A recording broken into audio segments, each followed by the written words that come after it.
Savez-vous qu'un bébé sur 40 qui naît dans le monde est un jumeau et que ce chiffre ne cesse d'augmenter depuis les années 70? Bonjour, je suis Camille, maman de jumeaux et hôte de Coup Double, le podcast qui explore l'univers de la parentalité multiple. Chaque semaine, à travers des récits sincères de parents de jumeaux, des échanges avec des experts ou des conseils concrets inspirés de mon propre vécu de maman, je vous accompagne dans les hauts et les bas de cette aventure unique qui est celle d'être parent de jumeaux. Alors bienvenue dans l'univers exceptionnel et fascinant de la gémellité. Bienvenue sur Coup Double. Bonjour à toutes et tous et bienvenue dans ce nouvel épisode de Coup Double. Aujourd'hui, on va parler d'accouchement physiologique et de grossesse gémellaire, deux notions qu'on oppose souvent et pourtant elles sont pas forcément incompatibles. Pour en parler, je reçois Clotilde, doula spécialisée en physiologie et maman de 4 enfants dont des jumeaux. Et vous allez voir, c'est son parcours de maternité qui a été marqué par 3 expériences d'accouchement très différentes qui contribuent à faire qui elle est aujourd'hui. On est d'abord revenu sur son premier accouchement par césarienne programmée qu'elle a vécu comme un moment traumatisant.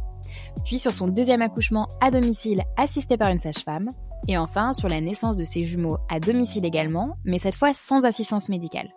Ce sont ces expériences qui lui ont permis de repenser l'accompagnement des futures mamans et de militer pour que la physiologie trouve enfin sa place dans la prise en charge de toutes les naissances, et même des naissances multiples. Car aujourd'hui en France, quand on accouche de jumeaux, on oppose souvent les deux extrêmes, soit d'un côté un accouchement très médicalisé, soit si on veut faire le choix d'un accouchement plus naturel, ce sera forcément comme Clotilde, une naissance sans aucune assistance médicale. Alors qu'elle le dit, un entre-deux devrait être possible. Donc dans cet épisode, on a parlé de ce qu'est un accouchement physiologique et pourquoi il est aussi envisageable dans certains cas pour les grossesses gémellaires. On a abordé la question de comment se préparer physiquement et mentalement pour tendre vers plus de physiologie, même lorsqu'on accouche au sein d'une structure médicale. Et enfin, on s'est aussi posé la question de comment rendre son projet de naissance plus adaptable pour faire respecter ses souhaits, mais aussi tout en sachant rester flexible si une urgence devait arriver. Vous allez le voir, dans l'épisode, Clotilde ne vient pas nous dire qu'il existe une seule bonne manière d'accoucher. Elle ne cherche pas non plus à convaincre qu'accoucher comme elle à la maison est la bonne solution, mais elle souhaite ouvrir le champ des possibles pour que chaque future maman de jumeaux puisse faire ses propres choix en conscience et en confiance. Alors si vous êtes prêts à déconstruire certaines idées reçues, cet épisode est fait pour vous, et de mon côté, je vous souhaite une bonne écoute. Salut Clotilde! Et salut Camille! Je suis très contente d'être avec toi aujourd'hui pour parler d'un sujet qui quand même questionne beaucoup de futurs parents de jumeaux, surtout de futures mamans, tout ce qui va être la physiologie. Et donc je suis ravie de pouvoir en parler avec toi aujourd'hui. Est-ce que déjà pour commencer, tu peux te présenter pour que tout le monde sache qui tu es? Oui, bien sûr. Déjà, merci à toi de me recevoir. Donc pour la faire courte, je m'appelle Clotilde, j'ai bientôt 33 ans, je suis maman de 4 enfants dont des jumeaux et tous mes enfants sont nés tous différemment. J'ai eu mon grand par césarienne, mon deuxième en accouchement assisté à domicile avec une sage-femme et j'ai mis au monde mes jumeaux de manière totalement physiologique à la maison. Voilà, donc mon parcours m'a permis d'acquérir beaucoup de connaissances concernant la physiologie de la naissance, bien entendu, vu que c'est un sujet qui me passionne. Et personnellement, je me suis confrontée à tout ce paradigme médical en ce qui concerne la grossesse gémellaire et plus particulièrement l'accouchement. Et c'est vrai que j'ai pas trouvé les ressources qui faisaient écho chez moi. Enfin, je me suis dit, il manque quelque chose en France, en fait.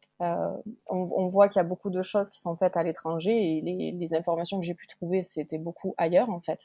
Mais en France, voilà, en termes d'accompagnement, en termes de physiologie, tout ça, on n'en entend pas parler, quoi. Donc j'ai pris le gauche dans mon histoire et puis je me suis dit, il y a quelque chose à faire, quoi. Il y a quelque chose à faire. En commençant à partager mon histoire, j'ai de plus en plus de mamans qui m'ont sollicité.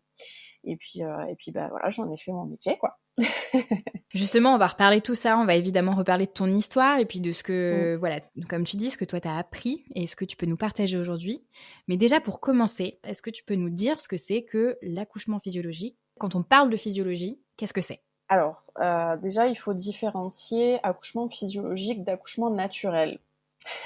Ce sont deux choses différentes. La physiologie, c'est vraiment quand on va respecter tout le processus naturel, donc c'est-à-dire les conditions environnementales vont être déjà favorables à la mise en place de la matrice hormonale et il ne va y avoir aucun frein, aucune interférence dans le processus naturel de donner naissance. Donc la femme va pouvoir se laisser aller, va pouvoir faire mettre de côté son néocortex pour justement reconnecter avec son cerveau reptilien et puis être vraiment dans l'instinctif et laisser faire son corps en fait, hein, parce que c'est aussi naturel que de concevoir ou que d'aller à la selle ou que de respirer au final. Et l'accouchement naturel, c'est un accouchement qui va tendre effectivement vers la physiologie, mais on va dire que c'est quelque chose, c'est un accouchement sur lequel il n'y a pas de médication. Mais c'est pas pour autant que ce sera physiologique. Enfin, je veux dire, on peut avoir un accouchement naturel à la maison, mais avec une sage-femme qui est interventionniste et qui va venir mettre les mains et qui va venir perturber justement la physiologie.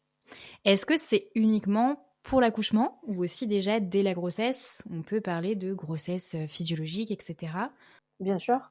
Alors, il faut savoir que moi, initialement, je suis diététicienne nutritionniste de métier, de formation, donc j'ai quand même un beau socle de formation scientifique. Et la compréhension du corps humain, la compréhension de la physiologie humaine, ça reste le socle dans tout. Donc, bien entendu, si on met tout en place pour optimiser sa santé, enfin déjà avant la préconception d'ailleurs, hein, on peut faire en sorte d'être en bonne santé même avant de tomber enceinte. Ben forcément, si son corps est maintenu dans de bonnes conditions, si sur le plan émotionnel, sur le plan psychologique, etc., enfin, tout est aligné, il y a quand même de grandes chances de favoriser ses chances aussi d'avoir un accouchement physiologique à la clé, quoi. Avant de rentrer justement dans tout ce qui est plutôt accouchement physio et gémellité, parce que c'est vraiment le thème du jour, et c'est vraiment ce qui fait peur en fait, ou ce sur quoi on tire un trait en tout cas, pour beaucoup de futures mamans de jumeaux quand on sait qu'on attend des jumeaux. Si tu veux bien, on va revenir un peu sur toi, ton parcours. Comme tu disais, tes 4 enfants sont nés du coup de manière différente. Une Ouais. césarienne au départ, puis une naissance à la maison accompagnée d'une sage-femme, Mm. et ensuite pour tes jumeaux, une naissance à la maison en solo. Ouais. Comment, est-ce que tu peux revenir un peu sur chacune de ces naissances et voir comment ça a conduit à maintenant tout ce que tu connais et ce que tu essayes de mettre en place dans ton métier, dans ton accompagnement? Pour mon grand garçon, j'étais jeune, j'avais 21 ans à l'époque quand je l'ai eu. Et Ellie, en fait, il s'est jamais tourné. Il est resté en siège jusqu'à la fin. Et à l'époque, pour une primipare, c'était césarienne d'office. On ne cherchait pas à comprendre. Et puis voilà, je me suis laissée porter. J'ai pas forcément cherché l'information non plus. Ouais, Donc assez classique, bébé en siège, on te dirige vers une voilà, césarienne et je me suis voilà. laissée driver. Et puis, sauf que au final, bon, sur le plan médical, tout s'est parfaitement bien passé, hein, parce que très vite j'étais debout, je me suis bien remise, etc. Sauf que sur le plan émotionnel, en fait, j'ai pas eu cette connexion avec mon bébé, quoi. Et les débuts ont été très difficiles, l'allaitement, la mise en place a été difficile aussi. Enfin, en gros, on m'a posé un bébé dans la couveuse à côté de moi que je reconnaissais pas, quoi. Et en fait, j'ai mis des années à me rendre compte que j'avais été traumatisée et que ça avait fortement impacté le lien avec mon grand. Voilà, c'est le lien d'attachement. On a dû le construire au final. Je faisais les choses machinalement, mais c'était pas aussi instinctif qu'avec mes autres enfants. Et à l'époque, en fait, alors déjà en tant que maman, c'est très difficile de prendre conscience de ça et d'oser le mettre à jour, parce Ouais, qu'en de le fait, verbaliser, bien sûr. il y a vraiment un sentiment de culpabilité qui émane de ça, parce Mmh. que je veux dire, mon gamin, il a rien demandé, quoi, tu vois. J'étais pas entre guillemets responsable non plus, mais on nous a volé effectivement ce moment de rencontre et il y a eu vraiment un gros impact sur la suite. Donc déjà pour moi c'était assez culpabilisant d'en prendre conscience et de le verbaliser. Mais en plus de ça, j'ai eu un retour assez négatif quand j'osais en parler. Dans le sens où, voilà, à l'époque, quand nos mères ou nos grands-mères souffraient, on leur aurait proposé une césarienne, elles signaient de suite et puis c'était réglé. Et de quoi tu te plains et tout le monde va Ouais. bien Mmh. et voilà. Et là, je suis heureuse parce que depuis quelques semaines, je vois passer quand même pas mal d'infos sur le sujet, dont qu'il y aurait quand même, alors j'ai plus le chiffre exact, mais en gros, les trois quarts des dépressions postpartum seraient liées à une naissance perturbée, dont césarienne. Donc voilà, ça me conforte quand même dans mon idée que j'ai eu raison de commencer à en parler. Et puis c'est au final ce qui a fait aussi que notre histoire a commencé à ce moment-là et ce qui a fait de moi ce que je suis aujourd'hui. Donc voilà, ça a été tout un processus de remise en question. Moi, il a fallu que je me reconstruise aussi en tant que femme et en tant que mère, parce que c'est vrai que c'est extrêmement difficile de se construire en ayant l'idée que, à un moment donné, son corps a été défaillant dans une des étapes la plus importantes de sa vie, quoi. Et en fait, entre-temps, bon, il y a eu la période, bien entendu, du Covid, et j'ai entendu des histoires absolument horribles d'accouchement où les femmes étaient sans leur conjoint, elles accouchaient toutes seules avec un masque sur le nez et tout ça, et je me suis dit, oh, mais mon Dieu, mais c'est pas possible, comment on peut partir autant en vrille que ça, quoi. Et du coup, je suis tombée enceinte du deuxième à ce moment-là. Et en fait, avec mon mari, donc enfin, le papa a changé entre-temps. Et mon mari, lui, c'était son premier, du coup, il me faisait totalement confiance. Et du coup, on s'est dit, bah, en fait, moi, il est hors de question que je mette mon enfant au monde dans ces conditions. Et puis même par rapport au traumatisme que j'avais vécu pour le premier, j'avais vraiment à cœur d'offrir une naissance douce à mon enfant, parce qu'en fait, en essayant de comprendre ce qui s'était passé pour mon premier, j'ai aussi conscientisé tout ce qui était défaillant, tout ce qui n'allait pas dans le système. Et même si pour mon deuxième, moi, j'aurais été prête à subir tout et n'importe quoi, parce qu'en tant que femme, on va pas se mentir, on est conditionné à ça dès le plus jeune âge, ça me rendait absolument malade d'imaginer la violence banalisée et ordinaire que subissent les enfants à la naissance, en fait. C'est-à-dire que rien que d'imaginer mon enfant qui allait être attrapé par des mains gantées, pas par moi, qui allait arriver dans une lumière vive, qui allait arriver dans le froid, qu'on allait frictionner, que, fait, tu vois, tout ça, c'est des Ouais, c'est choses hyper anodines, brutal, bien mais sûr. pour moi, enfin, ça me paraît insensé. Je trouve ça tellement brutal, tu vois, rien que le fait qu'on leur tire sur la tête pour sortir, quoi. Enfin, voilà. Donc le chemin a commencé là. Et j'avais un mari qui était pas connaisseur et puis qui m'a fait à 100% confiance. Voilà, je l'informais au fur et à mesure. Et puis on a eu la chance de trouver une sage-femme qui pratiquait à domicile, qui accepte de nous accompagner malgré mon utérus cicatriciel. Ok. Et c'est ce qui s'est passé, du coup. Donc, et on a eu la chance aussi que ce soit une vraie femme sage, dans le sens où elle n'était pas du tout interventionniste, c'est-à-dire que voilà, elle a écouté le cœur du bébé sur une contraction et puis au repos, et puis après elle a pris une couverture, elle s'est assise dans un coin de la pièce, et puis voilà, elle a attendu que ça se passe, quoi. Ouais, vous allez laisser gérer. Donc c'était trop chouette, et ça a vraiment été une renaissance, même si ça a été très intense. Ça a été vraiment une renaissance pour moi. Et c'est à partir de ce moment-là où j'ai commencé à me sentir légitime aussi en tant que maman. Ce deuxième accouchement, justement, tu le vis mieux quand tu compares, et justement ce lien que tu disais que tu as pas eu forcément avec ton premier enfant, du fait de la Mm. césarienne. Est-ce que là, du coup, cette deuxième naissance, elle vient un peu panser les plaies de la première naissance? Comment tu le vis, ce deuxième postpartum? Ah oui, totalement, totalement. Déjà, il y a la rencontre, quoi. Elle est Ouais. dans un coin de la pièce, elle s'efface et elle nous laisse vraiment ce temps avec le papa pour rencontrer ce bébé. Et puis, je me souviens, je sors mon fils de l'eau, je le prends contre moi, et le premier réflexe, c'est de l'observer, de lui dire, putain, mais on l'a fait, quoi. Tu vois, c'est un Hmm. sentiment indescriptible de... Ouais, puis c'est une reconnexion avec mon corps aussi, tu vois, de me dire, voilà, mon corps n'est pas défaillant, quoi. Tout fonctionne parfaitement, ce bébé est en parfaite santé, et sur le plan hormonal, enfin, on va pas rentrer dans les détails, mais effectivement, il y a des choses qui se passent qui font que l'attachement est presque immédiat, même si la relation, certes, se construit derrière.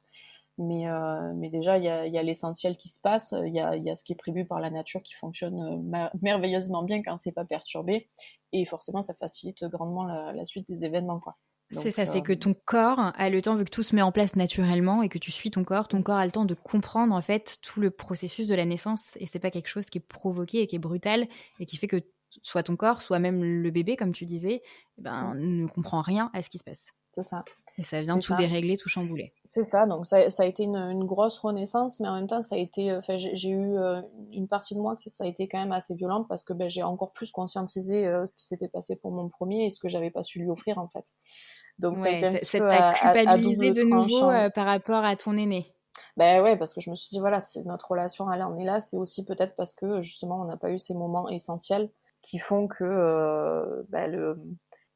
on a un peu un amour répulsif, enfin, je sais pas comment l'expliquer, mais on a beaucoup de mal à avoir du contact tous les deux, euh, alors que bon voilà, on est là l'un pour l'autre, quoi, mais c'est pas pareil. Aujourd'hui, il a quel âge? Il a bientôt 12 ans. Cet été, il aura 12 ans. Et ça a toujours été comme ça? Tu le vois dans ta relation avec tes autres enfants? La différence, malgré tout, cette espèce de, comme tu dis, enfin voilà, cet amour répulsif entre vous deux? Ouais, sur le tempérament, puis même lui, à travers son comportement, ça se ressent aussi. Ouais. Et voilà, il a besoin d'être toujours présent. Il crie j'existe à chaque seconde, tu vois, par sa présence. Hmm. Donc je reste convaincue. Après, c'est ma propre croyance, ça, c'est peut-être pas la vérité, mais je reste convaincue tout ça, ça a eu un impact. Et puis bon, il est quand même arraché au ventre de la mère alors qu'il avait rien demandé. Donc c'est pareil en termes de confiance en lui, en termes de voilà, tout ça, ça impacte aussi fortement, quoi. Et bien souvent, on retrouve très régulièrement le même style de trait de caractère chez les enfants qui ont été qui sont nés par césarienne. C'est quoi dans les grandes lignes, justement, ce trait de caractère Bah, ouais, c'est en gros ce que je viens de te décrire, quoi. C'est des Ouais. enfants qui sont comme si ouais, s'ils étaient pas en mouvement, c'était la mort, tu vois. Donc bien souvent beaucoup de vie, beaucoup de puis bon. Après au-delà de l'aspect un petit peu spirituel de la naissance, enfin il y a tout ce qui se passe aussi sur le plan hormonal, c'est-à-dire que toute cette médication, toutes ces hormones de synthèse qui sont injectées durant une césarienne programmée ou durant une induction de travail, ça, c'est quand même pas des Mmh. choses anodines. Et en France aujourd'hui, il me semble pas qu'il y ait d'études qui soient parues sur le sujet. Mais en Outre-mer, on commence à voir certaines études qui se poseraient du moins la question de l'incidence, ne serait-ce que de l'ocytocine de synthèse, sur Ouais, les troubles 10 et les TDAH et ce genre de choses, quoi. ça marche. Du coup, dans le cadre plutôt des déclenchements? Alors, ben, ouais, déclenchement et puis aussi césarienne, parce que dans le cadre de la OK. césarienne, bah, tu as forcément des produits qui sont injectés pour l'arracher anesthésie et puis pour la délivrance du placenta aussi. Donc, tout ça, tu as droit aussi, quoi. Bébé, forcément aussi. On va finir justement un peu sur ton histoire avant de rentrer sur toutes les questions plutôt physiologie. Est-ce que toi, voilà, comment est-ce que tu essayes d'accompagner tes clientes aujourd'hui? Justement, après cette la troisième naissance, comment elle se passe? Vu que justement, tu souhaites de nouveau une naissance à domicile et qu'en France, tu ne peux pas être accompagnée, vu que ce sont des jumeaux. Comment ça se passe du coup à ce moment-là? Alors, ça a été un ascenseur émotionnel parce que entre-temps on avait déménagé, donc on savait qu'on était sorti déjà du périmètre de notre sage-femme, et puis on s'était dit bon ben voilà, s'il y a un troisième, au vu de comment ça s'est passé pour le deuxième, ben, on fera ça tous les deux en amoureux et puis ça ira très bien, quoi. Hmm. Donc c'est vrai que quand on apprend qu'il y en a deux, c'est une euphorie totale parce qu'on est trop content, mais en même temps pour moi c'est un peu la désillusion totale parce que je sens bien que je vais mettre le doigt dans un truc qui me dépasse totalement et auquel enfin voilà, qui fait pas du tout écho chez moi, quoi. Donc ouais, on est assez partagés. De suite, enfin, à peine on fait l'échographie, je sais même plus si c'était l'écho de datation, mais de suite on voit qu'il y en a deux, on commence à nous parler de protocole, on commence à nous parler de suivi, de rendez-vous, d'examen. On nous parle même de l'accouchement, comment ça va se passer, à quelle période, comment et tout. Je dis ouais, attends, on n'a même pas déjà le temps de conscientiser qu'il y en a deux, que déjà on nous balance un tas d'infos sans savoir. Enfin, ouais, ça me paraissait tellement irréel en fait. Donc, donc voilà, on fait quand même un certain suivi médical. Moi, je m'informe beaucoup en parallèle. Initialement, on n'avait pas spécialement prévu que ça se passe à la maison parce que ben, mon mari il disait ouais, un, ok, mais deux, chaud quand même. Et effectivement, le contexte en France fait que c'est très très compliqué de trouver une sage-femme qui cautionne ça parce que c'est la chasse aux sorcières pour les sages-femmes à AD. Bien sûr. Vu que c'est une grossesse qui est considérée comme à risque, pathologique. Donc voilà, on était inscrits en maternité en fait, mais tout du long, on sentait bien que ça faisait pas écho avec ce qu'on était et ce à quoi on aspirait. Puis moi, j'avais de cesse de dire bon ben voilà, le mieux qui pourrait m'arriver, c'est qu'il y en ait un qui sorte dans la voiture et puis l'autre dans l'ascenseur, comme ça, je suis sûre qu'il me foutrait la paix et qu'on serait entre guillemets respectés, quoi.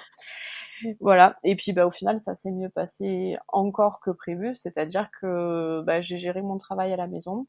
Et bon, il faut savoir qu'on est quand même à une demi-heure de la maternité. Donc on s'était quand même posé la question de partir ou rester. Voilà, si c'était pour me retrouver en souffrance dans la voiture, c'était pas la peine non plus. La veille, j'avais fait un contrôle qui s'était assez mal passé parce qu'ils voulaient me garder, me déclencher alors qu'il n'y avait aucune raison et j'avais signé une décharge et j'étais repartie.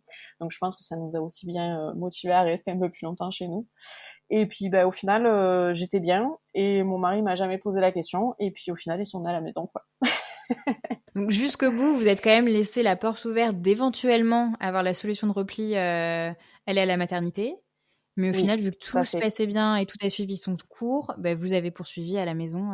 On s'est pas posé la question. Ouais, tout simplement. Ok. Et de nouveau, du coup, avec tes jumeaux, tu sens la même un peu connexion immédiate que ce qui a été pour ta première, enfin ta deuxième, pardon, naissance, la naissance de ton deuxième enfant? Ah bah totalement. Et puis au niveau du postpartum, ça n'a rien à voir, quoi. Je me suis jamais sentie aussi épanouie et aussi bien que là, c'est naturel. Alors oui, certes, il y a un peu la fatigue parce que les nuits sont hachées, mais ouais, tout est fluide, quoi. Tout est fluide. Et puis même au-delà de la naissance en soi, enfin le fait d'avoir vécu ça en couple aussi, c'est un mouvement c'est un moment qui nous appartient à jamais, quoi.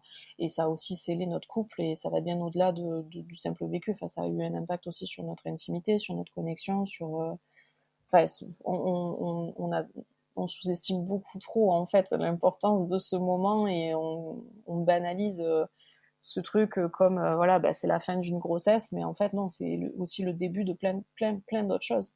Et, euh, et l'impact, il va bien au-delà des premiers mois de vie. Ça, c'est une certitude. T'en as un peu parlé, tu disais justement les grossesses gémellaires, c'est directement catalogué comme grossesse à risque, pathologique entre guillemets. Toi justement, qu'est-ce que tu penses de ça, sachant que pour beaucoup, dès qu'on entend ça et qu'on entend justement les premiers discours des médecins, on se bride aussi beaucoup sur certains de nos choix.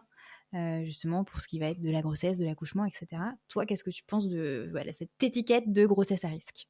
Je vais quand même différencier ce que je pense moi de ce que je vais pouvoir dire pendant les accompagnements. Parce Ok. que en tant qu'accompagnante périnatale, mon rôle, c'est absolument pas de dire aux parents de faire quoi que ce soit.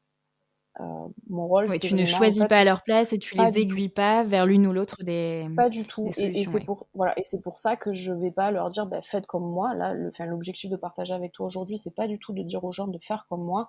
C'est juste de prouver Ouais. que d'autres voies sont possibles. Et en France, ce que je cherche à faire, en fait, c'est de démocratiser l'information au sujet de la physiologie et d'essayer de trouver un compromis avec le médical, en fait, et un entre-deux. Parce que en France, le souci, c'est qu'aujourd'hui, tu n'as pas le choix. C'est soit tu acceptes l'hypermédicalisation ou tu as le choix sur rien du tout et où tu es obligé de suivre à la lettre ce qu'on te dit, soit tu fais, entre guillemets, un choix radical comme j'ai pu le faire et potentiellement te mettre en danger si réellement il y a un souci, tu vois. Et c'est ça, soit tu es lâché par tout le monde et au final, voilà, il y a personne qui même ne vient à tes côtés au moins surveiller ou quoi parce que eux, ils risquent C'est leur ça. carrière ou Et moi autre. je reste persuadée qu'il y a quand même un entre-deux qui est possible et que Mmh. même en cas de pathologie, le respect, enfin le respect, peut-être pas le respect, mais au moins tendre un maximum vers la physiologie, c'est toujours ce qu'il y aura de mieux pour, que ce soit pour les bébés ou pour maman, parce que la physiologie, en fait, le respect de la physiologie, c'est aussi protéger les bébés et protéger maman, parce que les corps ont une sagesse qui nous dépasse et qu'on ne sait pas forcément expliquer sur le plan médical aussi, tu vois. Donc, je reviens sur ce qu'on disait. Donc, ce que j'en pense, moi, c'est que déjà, ça dépend le type de grossesse gémellaire. Je vais parler surtout des grossesses gémellaires BB, pour le coup, donc c'est deux placentas, deux poches. Là, en l'occurrence, c'est juste deux fois un bébé. Donc, il n'y a pas forcément beaucoup plus de risques, si ce n'est bah forcément vu qu'il y a ça prend deux fois plus de place entre la distension mécanique de l'utérus et voilà potentiellement les contractions, etc. Effectivement, le risque entre guillemets d'accouchement prématuré, c'est quelque chose d'avéré. Bien que si les conditions sont réunies durant la grossesse, la prématurité c'est pas forcément une fatalité. Il y a de grandes chances pour que ça arrive potentiellement une ou deux semaines avant, mais c'est pas parce que c'est deux bébés que le terme va forcément être avancé 3 ou 4 semaines avant, quoi. Ça, c'est une Ouais. Qu'est-ce que aberration tu entends par totale. conditions réunies pendant la grossesse? Qu'est-ce qui pourrait influer dessus? Beaucoup de choses. C'est vraiment un ensemble de choses. Enfin, je vais parler de la santé holistique en général. C'est pas juste le corps qui fabrique des bébés, quoi.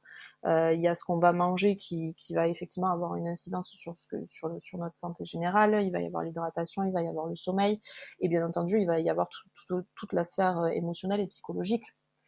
Euh, je compare souvent ça, tu sais, au niveau du développement en neurosciences, on se rend compte aujourd'hui que les enfants, le discours qui va leur être tenu, l'environnement affectif dans lequel ils vont être, etc., aura une incidence considérable sur leur perception d'eux-mêmes, sur la confiance qu'ils vont avoir et sur Ouais. leur développement psycho-émotionnel. Mais par contre, on se pose pas la question pour une femme enceinte qui est en état de vulnérabilité et qui est en train de fabriquer Mmh. la vie, tu vois. Et je Ouais, tu reste raison. On parle persuadée. beaucoup des traumas de l'enfance, de ce que tu vis pendant l'enfance et des choses qui te Mm, restent, voilà, de tout ce que tu as entendu étant enfant. Mais c'est vrai que la partie grossesse, elle est, voilà, très peu abordée Et on n'en parle pas, ouais. C'est ça. Et pour moi, je reste convaincue que les discours, l'ambiance générale dans laquelle tu vas être et les histoires, les protocoles, enfin tout le champ lexical et tout ce dans quoi tu vas être baigné va conditionner aussi ton expérience. Si on te dit toute la grossesse, on te prépare déjà à du médicalisé, on te parle que de prévention de risque, on te parle voilà que de ce genre de choses, sans considérer toi ce que tu ressens et comment tu te sens, que tu es juste un numéro de dossier au final, quoi. Bah, il y a quand même de grandes chances pour qu'à la clé, t'arrives et ça se passe pas hyper bien, quoi. Je prends l'exemple des mamans que j'ai accompagnées, coïncidence ou non, mais il y en a aucune qui a accouché prématurément. Après, j'ai pas la prétention de dire que c'est grâce à moi, mais je reste persuadée que favoriser un cocon émotionnel positif et visualiser du positif, etc., ça empêchera pas s'il doit arriver quelque chose. Mais on favorise quand même grandement les chances que ça se passe de manière positive à l'arrivée, quoi. Par rapport aux grossesses gémellaires, effectivement, donc les grossesses BB, beaucoup plus à risque, non. Après, bien entendu, bah, ça dépend de la santé initiale de la maman, hein, c'est une certitude, mais beaucoup plus à risque, non. Après, pour les grossesses monobi ou mono-mono, qui ont qu'un seul placenta, effectivement, il y a des risques qui sont quand même un petit peu plus élevés. Donc, Mhm. ça veut pas forcément dire plus de complications garanties et forcément un accouchement prématuré, catastrophique, etc. Mais à mon sens, c'est quand même dommage de se priver d'une certaine surveillance.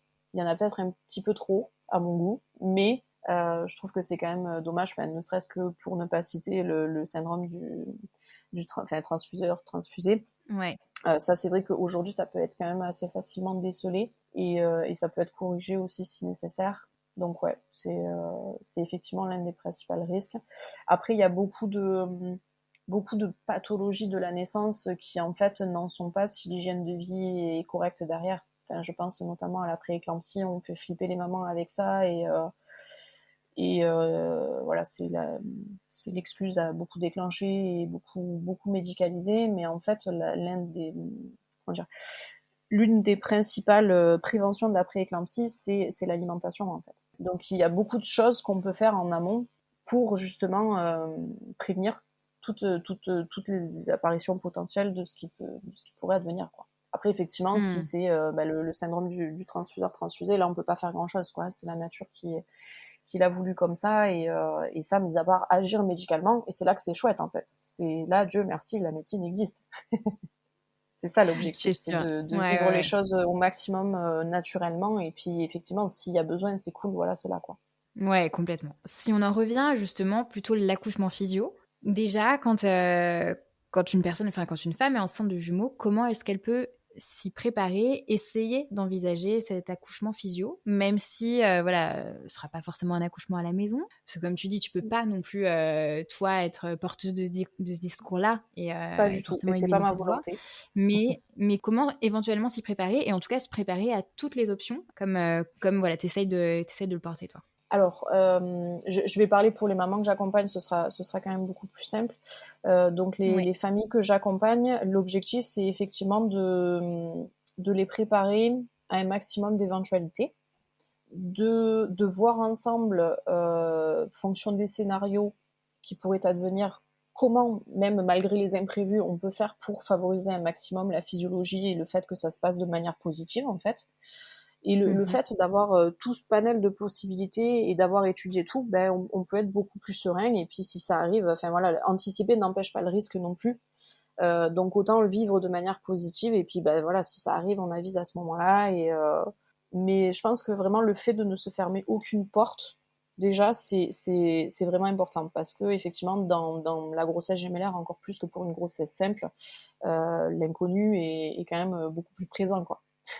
On ne sait pas de quoi demain sera fait et voilà, donc c'est pour ça que c'est vraiment important de profiter de chaque seconde et puis de savoir qu'on a tout étudié pour être totalement serein, en fait, c'est vraiment une tranquillité d'esprit. Donc ça, après tu sais comment dire, l'accompagnement que je propose, il diffère pas énormément d'une grossesse classique au final, parce que la compréhension de la physiologie, comment mener une grossesse en santé, comment mener une grossesse en conscience, la place des examens, l'élaboration du projet de naissance, c'est avant tout un cheminement en fait. C'est avant tout un cheminement personnel, un cheminement où on va rentrer en communication avec le partenaire, avec les équipes médicales. Et puis c'est avant tout incarner cette confiance, incarner voilà ce qu'on veut et avant tout reprendre la responsabilité de la grossesse et puis de l'accouchement. Parce qu'on a beaucoup tendance en France à se laisser porter justement et à placer la responsabilité sur le côté médical. Voilà, donc au final, ça diffère pas trop d'un accompagnement d'une grossesse classique. Par contre, voilà, on voit les spécificités de la grossesse gémellaire. Donc forcément, on va anticiper, on va voir comment prévenir un maximum la prématurité en ayant une bonne hygiène de vie. Et puis après, bah, c'est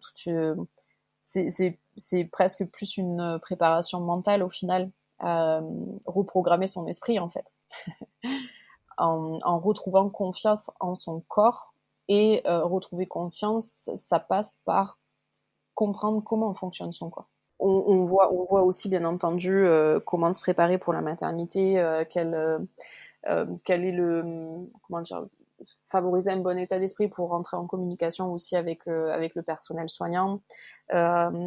Si on fait le choix de la maternité, ben voilà, favoriser un maximum les conditions pour être respecté, pour que ça se passe au mieux pour les bébés, pour que ça se passe au mieux pour les parents. Et puis aussi des fois rappeler à un peu de bon sens aussi. Ce que je dis souvent aux parents que j'accompagne, c'est que on me dit oui, mais les protocoles ils sont là pour protéger. C'est sourcé, etc. Ouais, enfin oui et non. Quand on voit que dans 2 maternités différentes, les protocoles peuvent différer, alors que soi-disant ça se base sur des écrits scientifiques, euh, ça laisse beaucoup matière à interprétation. C'est aussi personnel dépendant. Et puis même si c'est basé sur des études c'est toujours dans le cadre hospitalier, donc c'est forcément biaisé d'entrée de jeu en fait. Donc voilà, c'est faire appel aussi au bon sens des gens et puis surtout leur apprendre comment faire des choix éclairés. Parce que ça, aujourd'hui, c'est très peu fait. Enfin, ça commence de plus en plus à se démocratiser et Dieu merci, il y a de plus en plus de soignants qui se remettent en question sur le sujet et qui sont Ouais, des super beaux complètement. accompagnants. Mais faire des choix éclairés, c'est vraiment mettre la responsabilité dans les mains des parents, quoi. Donc souvent on nous en parle, oui, bah il faut que ce soit un choix conscient et éclairé. Oui, d'accord, mais comment on fait quoi? Donc ça c'est toute une discussion, c'est tout un travail avec les parents et en posant voilà, on a établi un document ensemble et vraiment le fait de balayer toutes ces possibilités, ça fait qu'à la fin, s'il y a une décision à prendre, ils prennent une décision et ils sont à 100% alignés avec le truc quoi. C'est Voilà. ça. Donc Ouais. ça Toi, ce que tu c'est préconises, c'est surtout, en fait, qu'ils s'intéressent à toutes les options possibles, qu'ils se ferment aucune mm, porte au prime abord, qu'ils émettent éventuellement des souhaits si si ça doit se passer de telle ou telle manière, mais en tout cas, en s'y préparant en amont, ça permet qu'ils fassent des choix éclairés et pas qu'ils soient mm. pris de court un peu à la dernière minute et qu'on leur impose une décision qui en fait va complètement à l'inverse de finalement ce qu'ils auraient aimé. Oui, tout à fait. Puis ça permet vraiment de rester acteur aussi. Parce que quand on dit ouais bah le gynéco le gynéco va m'accoucher, bah non, le gynéco va pas m'accoucher du tout en fait. Je vais faire mon travail, je vais aller à la mater et puis je vais mettre mes bébés au monde et puis je vais pas demander la permission en fait parce que c'est moi qui le fais. Hmm, hmm. Donc il y a toute une reprogrammation aussi de l'inconscient. Si nécessaire, on va aller aussi chercher dans le transgénérationnel, dans l'histoire familiale, voilà, parce que tout ça, ça a forcément un impact aussi. La grossesse et l'accouchement, c'est vraiment un état de conscience modifié particulier qui peut laisser réapparaître certains traumas qui nous appartiennent pas forcément d'ailleurs, mais qui s'expriment à travers notre épigénétique en fait et qui va Ouais, venir, ok. ouais, qu'on va venir revivre inconsciemment.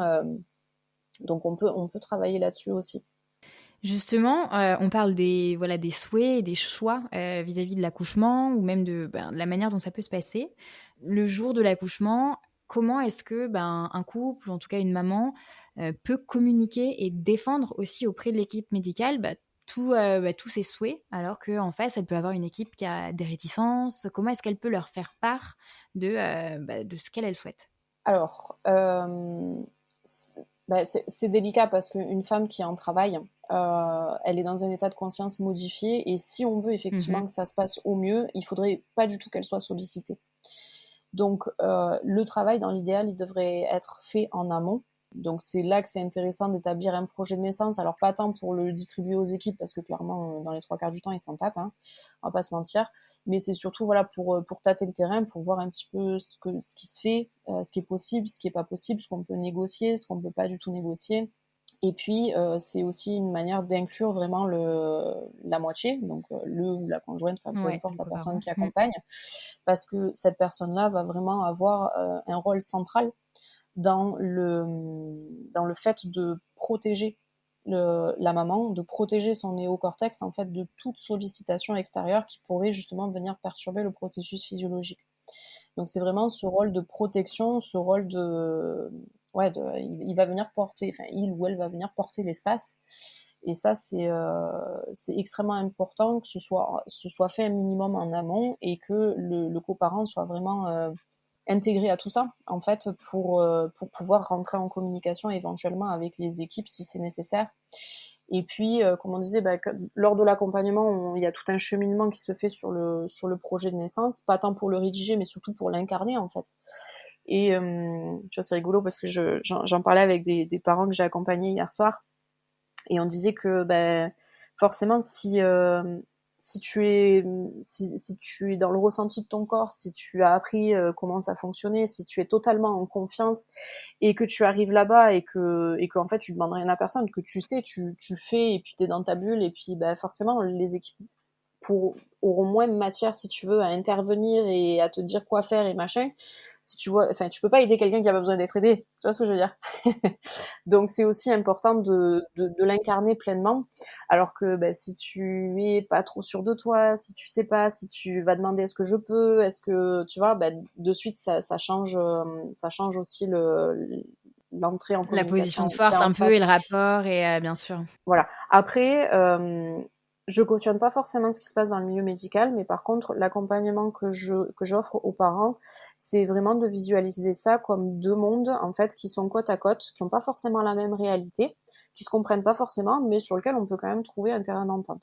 Et l'objectif de la préparation émotionnelle aussi, c'est comment dire, d'avoir conscience de cette réalité, mais de pas arriver dans une énergie de défensive, de méfiance, parce que tu sais forcément, bon après les énergies on y croit pas, mais si tu arrives dans cette énergie-là, forcément tu vas provoquer la même chose en face, et si tu es sur la défensive et sur l'attaque, il y a de grandes chances pour que tu trouves du personnel soignant qui soit dans cet état d'esprit en face. Alors que si Bien tu arrives sûr, dans ouais. une énergie justement de souveraineté, que tu es 100% assise dans ton truc, que tu gères ton truc et que ok, vous pouvez me proposer ça, d'accord. Enfin voilà, qu'on rentre dans un minimum de discussion et de dire poliment, merci de ce que vous me proposez, mais là j'ai juste besoin d'être moi tranquille, peinard, tu vois. De suite ça change l'énergie du truc et il se passe des belles choses des fois quand on a la possibilité de demander aussi. Et puis des fois, il faut pas demander, il faut juste faire parce qu'on est en train de le faire et tout va bien.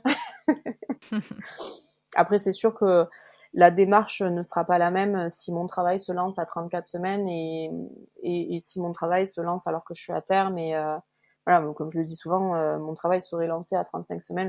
Bien entendu, je ne serais pas restée chez moi, tu vois.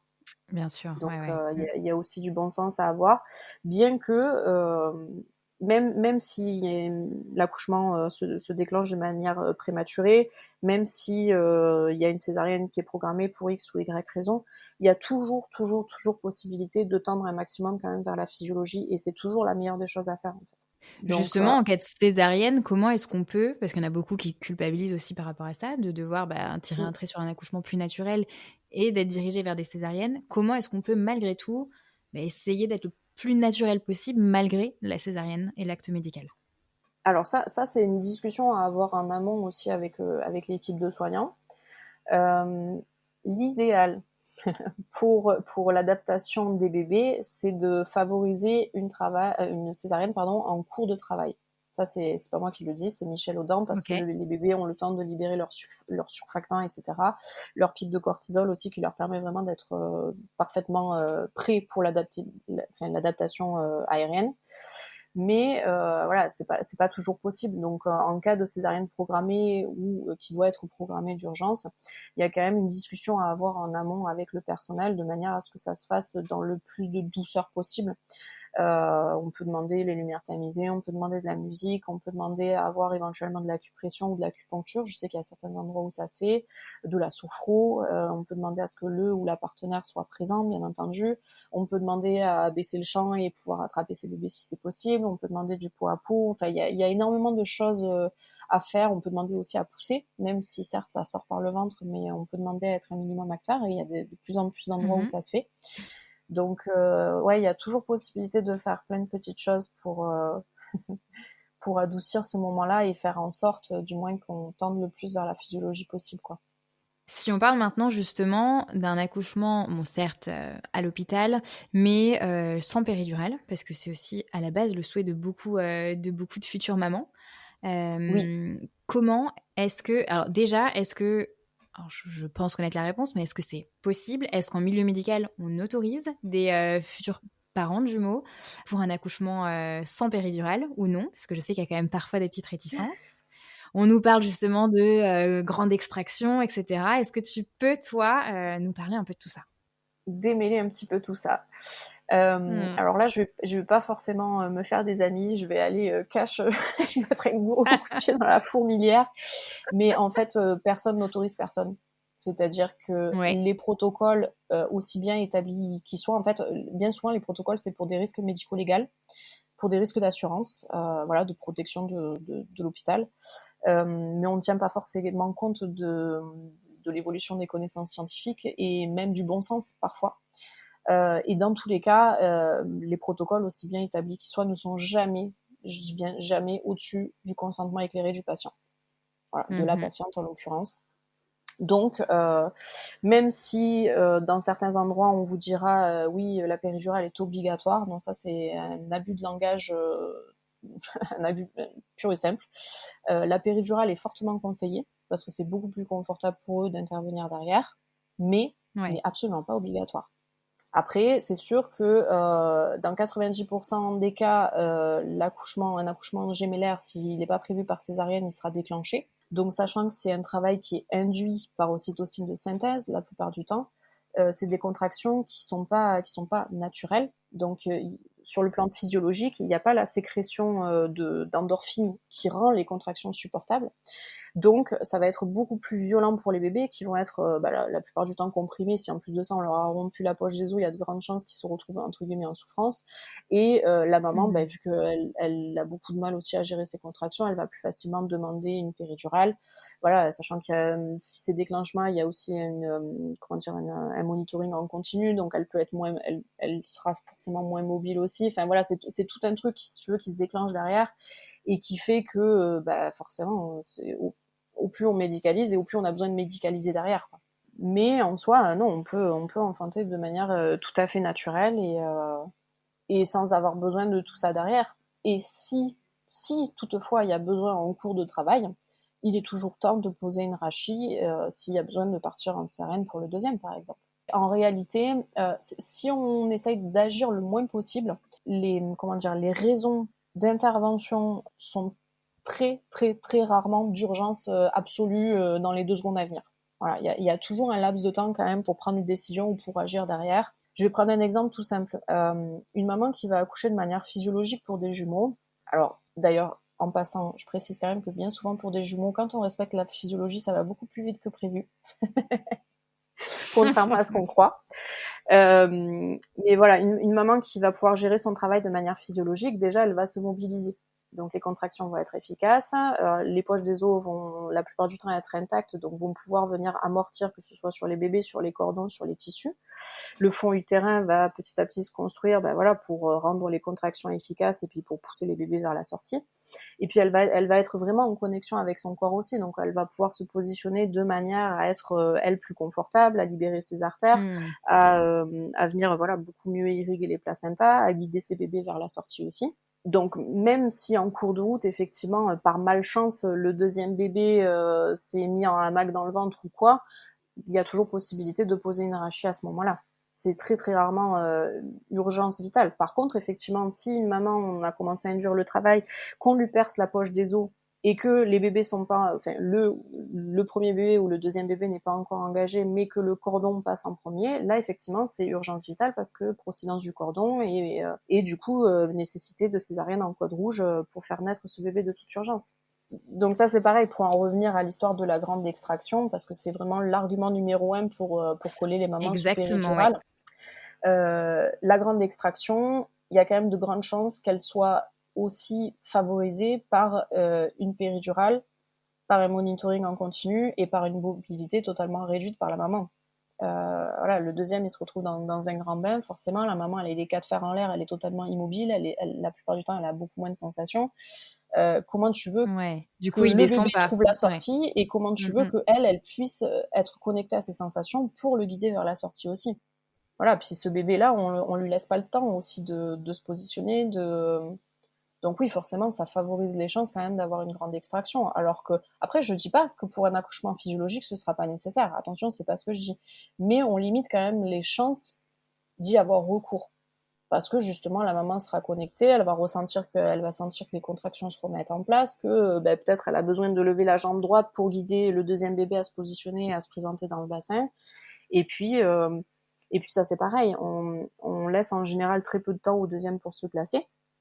Mais il faut savoir que dans la nature, un bébé, il peut naître. Enfin, j'ai lu une histoire de jumeaux où le deuxième est né 36 heures après. Ah, oh purée. Donc, alors bon, je cache pas que moi, j'aurais peut-être pas été très très à l'aise avec l'idée quand même.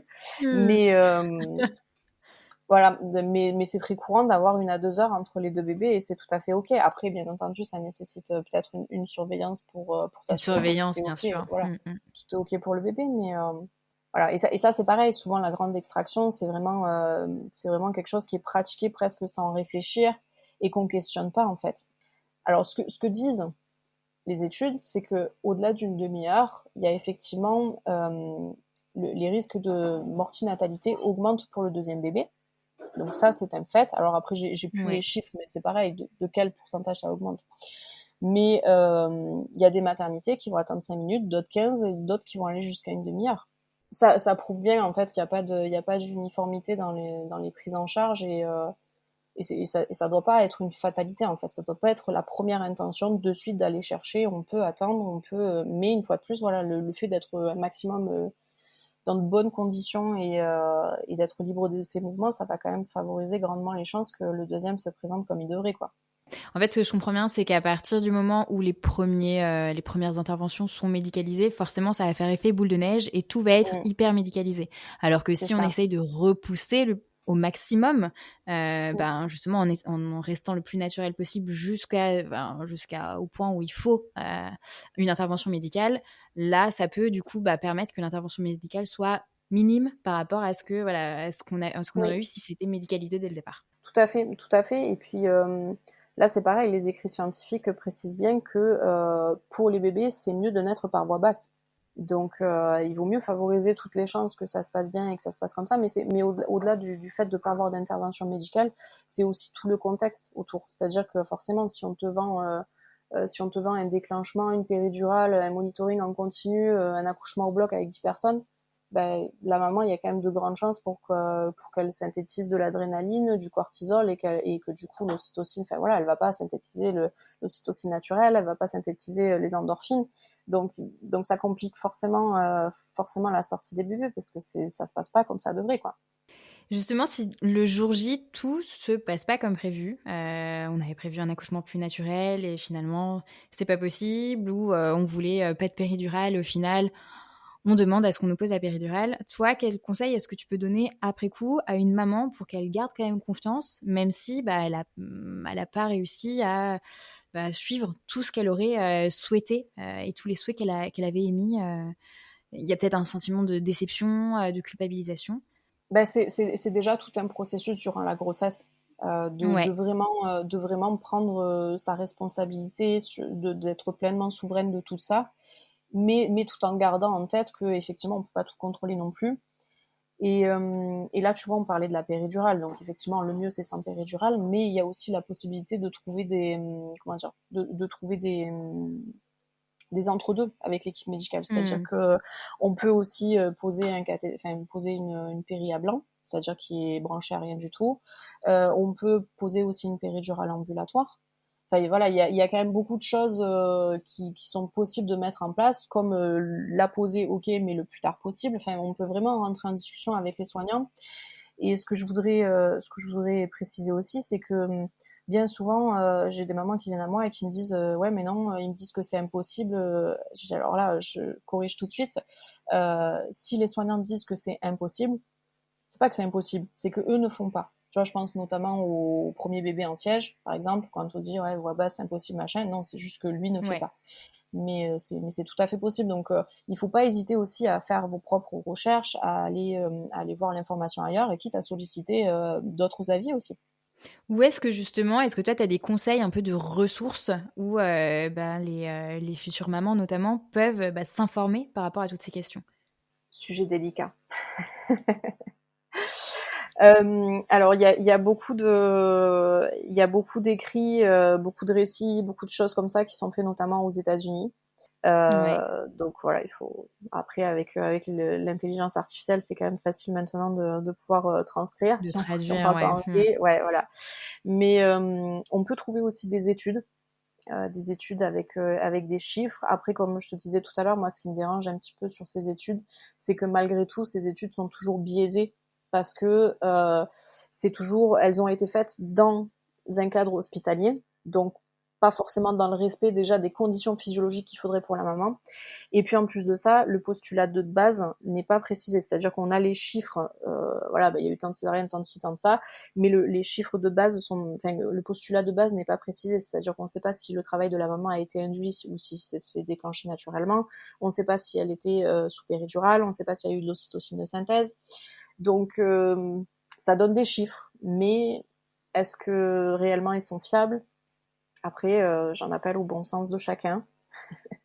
Et puis voilà, regarder comment ça se passe aussi dans la nature, ne pas hésiter à chercher des récits, sans parler de vouloir accoucher totalement naturellement chez soi et sans assistance, etc. Mais le fait d'avoir accès aussi à des récits comme ça va nourrir la conscience et la confiance que la maman porte à ses bébés, à son corps, etc. C'est une synergie, il n'y a pas que son corps à elle qui va travailler, il y a aussi ses bébés qui vont travailler durant le travail. Donc tout ça, ça fait partie aussi de la préparation mentale et je reste persuadée que conditionner, visualiser son enfantement de rêve et se préparer à vivre quelque chose de positif, ça ne veut pas forcément dire qu'on va forcément le vivre, mais on va faire un maximum de choses pour tendre vers. Ouais, même si au final, le choix se dirige vers un accouchement plutôt médicalisé ou autre, mais au moins ce que tu préconises, c'est de s'informer en amont. Comme ça, ben, en s'étant informé et ben, on a on a de l'info justement sur toutes les options possibles et même si in fine, nous-mêmes, on fait le choix de quelque chose de plus médicalisé parce que ça nous rassure ou autre, Mm. mais au moins on a étudié le panel des options possibles et ça nous permet de plus conscientiser tout ce qui est autour de, la naissance et cetera. Tout à fait, tout à fait. Et puis de prendre conscience aussi de l'impact que ça a sur maman, sur le postpartum immédiat, de l'impact que ça peut avoir aussi sur les bébés. Et puis de comprendre aussi comment fonctionne le système médical. Parce que mine de rien, même s'il y a des personnels qui essayent de faire évoluer les choses, il y a quand même un paradigme médical qui est pas hyper favorable et très très en retard en France. Et prendre conscience de comment ça fonctionne, ça permet aussi de savoir un petit peu plus où on met les pieds d'agir en fonction de ses intérêts propres en fait. Tu vois, je vais te prendre rapidement un exemple. Là, j'ai accompagné une maman qui a eu ses petits jumeaux qui étaient la DPA, c'était début février. Elle avait une utérus très contractile. C'est une petite maman en taille. Ouais. Et voilà, elle a eu une alerte supplémentaire fin décembre. Ses deux bébés étaient en siège et au final ils lui ont dit je sais plus, la césarienne était programmée en janvier, mais au final ils lui ont dit bon ben on va la programmer fin décembre quoi. Et là, la discussion qu'on a eue entre nous, c'est ok. Par contre, est-ce que émotionnellement, toi, tu es ok avec ça? Parce qu'il y a Ouais. aussi voilà, le système de dotation financière en France, c'est terrible, mais c'est aussi aux chiffres qui fait durant l'année précédente. Donc, il faut être conscient qu'il y a beaucoup plus d'actes médicaux aussi sur la fin d'année parce que il faut faire les quotas pour pouvoir avoir de nouveau les subventions pour l'année d'après. Ah oui, OK. Voilà, donc ça, il faut en être conscient aussi, tu vois. Donc voilà, j'en ai discuté avec elle de manière à lui dire, écoute, il se passe ça en France, est-ce que toi, tu es bien OK pour que ça se fasse maintenant? Ou si c'est pas OK pour toi, ben, tu le reportes à là où c'était prévu, et voilà. Mais le contexte, elle, faisait que c'était plus confortable pour elle, qu'au final, ça l'a rassurée, et au final, ça s'est super bien passé. Et c'est ça qui est intéressant dans l'accompagnement, si tu veux, c'est que le fait d'avoir ce soutien émotionnel, en fait, et le fait de pouvoir être pleinement reçu avec toutes ces questions, tout ça, ben en fait, quoi qu'il se passe, ça peut être vécu de manière positive. C'est-à-dire que là, cette maman, même si on s'était préparé un maximum à un maximum de physiologie, etc., au final, elle a fait le choix d'une césarienne programmée, et ça s'est super bien passé pour elle en termes de vécu. Alors que peut-être qu'une maman s'était préparée à une médicalisation, au final, elle a eu un accouchement physiologique, mais tellement rapide qu'elle n'était pas préparée à ça et qu'elle l'a super mal vécu, tu vois. Donc c'est Ouais. là aussi l'intérêt d'avoir de l'accompagnement, c'est pour être préparé à toutes les éventualités. Et puis ouais, l'inconvénient, c'est qu'en France, je trouve, pour moi, m'y être confrontée, c'est que on a juste l'impression d'être un numéro de dossier, en fait. Moi, à aucun moment, on m'a demandé comment j'allais, mais pas physiquement, juste voilà, comment je me sentais émotionnellement, et les émotions, le psychologique, l'état d'esprit va forcément avoir un impact sur la grossesse et sur l'accouchement. Ouais, non, c'est sûr. Ils prennent pas le temps, mais parce qu'ils ont pas le temps. Ils prennent pas le temps de le faire, c'est sûr. Ouais, puis c'est machinal, quoi. Voilà, il Mm. faut garder à l'esprit aussi que le personnel soignant, ils sont là pour faire, en fait. Ils sont habitués à être dans l'action, et avoir de la pathologie, etc. Donc, ils sont pas forcément dans l'empathie, dans la physiologie, dans la recherche de tout ça. Donc, si les parents ne demandent pas, si les parents sont pas en demande et s'ils questionnent pas, ben, on va faire comme pour tout le monde, et puis voilà, quoi. Je voulais parler du postpartum. Tu en as un peu parlé quand tu parlais de toi, tes postpartum après les 2 naissances à domicile, les 3 naissances du coup, les 2 accouchements à domicile. Ouais. Est-ce que justement, si on fait un choix d'un accouchement plus physio, quelles sont les particularités pour le postpartum? Est-ce qu'il y a, j'imagine qu'il y en a, une influence sur la récupération? Est-ce qu'il y a, toi tu l'as dit aussi, qu'il y a eu un lien, enfin une influence sur le lien avec les bébés? Alors oui, forcément, au plus l'enfantement va être physiologique, au plus ça va faciliter la mise en place de l'allaitement et le statut hormonal stable, entre guillemets, de la maman. Après, il y a beaucoup Mmh. d'autres facteurs qui rentrent en jeu, mais bien sûr que ça maximise.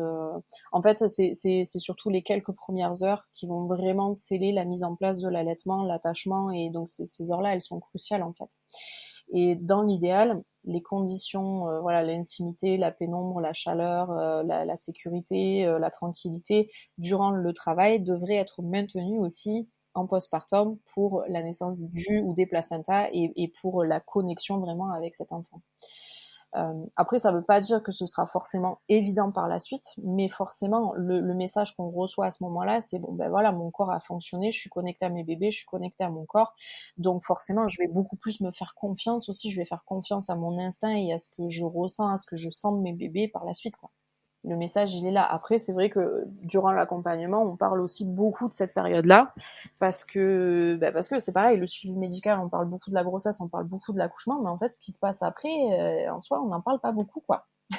Ouais, c'est Et sûr. pour des jumeaux, c'est quand même assez spécifique, et c'est quand même intense, on va pas se mentir. Donc anticiper cette période-là, ça me paraît crucial aussi. Pour conclure, si toi, justement, ou peut-être même pour résumer un peu tout ce que tu as dit, si toi, tu avais 3 conseils, ou en tout cas des conseils essentiels à donner à une future maman de jumeaux qui s'apprête à accoucher, ou qui en tout cas envisage son futur accouchement, quels seraient ces conseils? Venir me voir? Non. Euh, Non, ça va être les conseils que je donne de manière générale, que ce soit une maman qui attend un ou deux bébés d'ailleurs, hein, ou trois ou 10 d'ailleurs, ça va Mmh. être la même chose. Ça va être vraiment de se reconnecter à son intuition aussi, et puis à considérer aussi son corps, ses émotions. Je trouve que vraiment en France, la grossesse, c'est un état vraiment à part où on se permet des choses qu'on ne permettrait jamais en temps normal, en fait. Tu vois, je trouve que Ouais. une femme, elle est enceinte, on va lui dire tu devrais faire ci, tu devrais faire ça, ou ah, tu vas faire ci, ou ah, tu vas accoucher avec qui et comment, machin. Enfin, c'est des questions hyper intimes, en fait. Et même, tu vois, je pense notamment à cette pression monstrueuse qu'on subit en fin de grossesse avec tous les examens, avec les risques de dépassement de terme, la menace de déclenchement, etc. Y a certains personnels qui ont un discours. Moi, voilà, j'ai eu retour de choses vraiment qui se passent en temps normal. On considérera ça comme du harcèlement moral, tu vois. Donc vraiment, je pense il faut se considérer et se prioriser et pas laisser passer ça, quoi.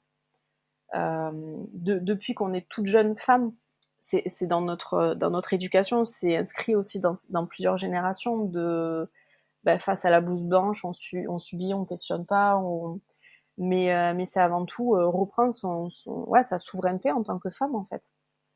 Et d'ailleurs, si ça peut être le début d'un cheminement, la grossesse, la naissance, pour beaucoup de choses. En général, une maman qui a repris sa souveraineté, ça s'arrête pas là. Ça va toucher aussi la sphère intime, la sphère perso, la sphère amicale et même la sphère pro, d'ailleurs. Hein. Il y a beaucoup de mamans qui se remettent en question et qui baldinguent tout parce que elles s'écoutent elles-mêmes, elles ont appris à s'écouter, en fait.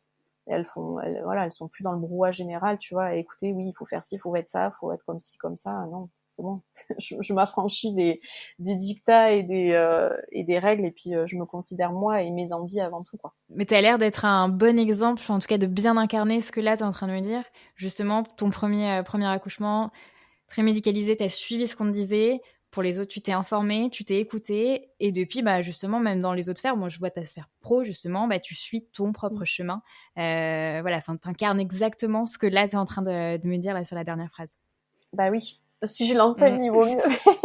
il vaut mieux que je l'incarne. Après, être informée, ça fait pas tout, parce que même moi, durant la grossesse avec les jumeaux, j'ai subi des gestes que en temps normal, après coup, je me suis dit putain, mais pourquoi t'as autorisé ça, quoi. Mais on est tellement habitués, en fait, dès le plus jeune âge, et c'est pour ça aussi que aujourd'hui, je suis dans la communication, mais pas que avec les femmes enceintes.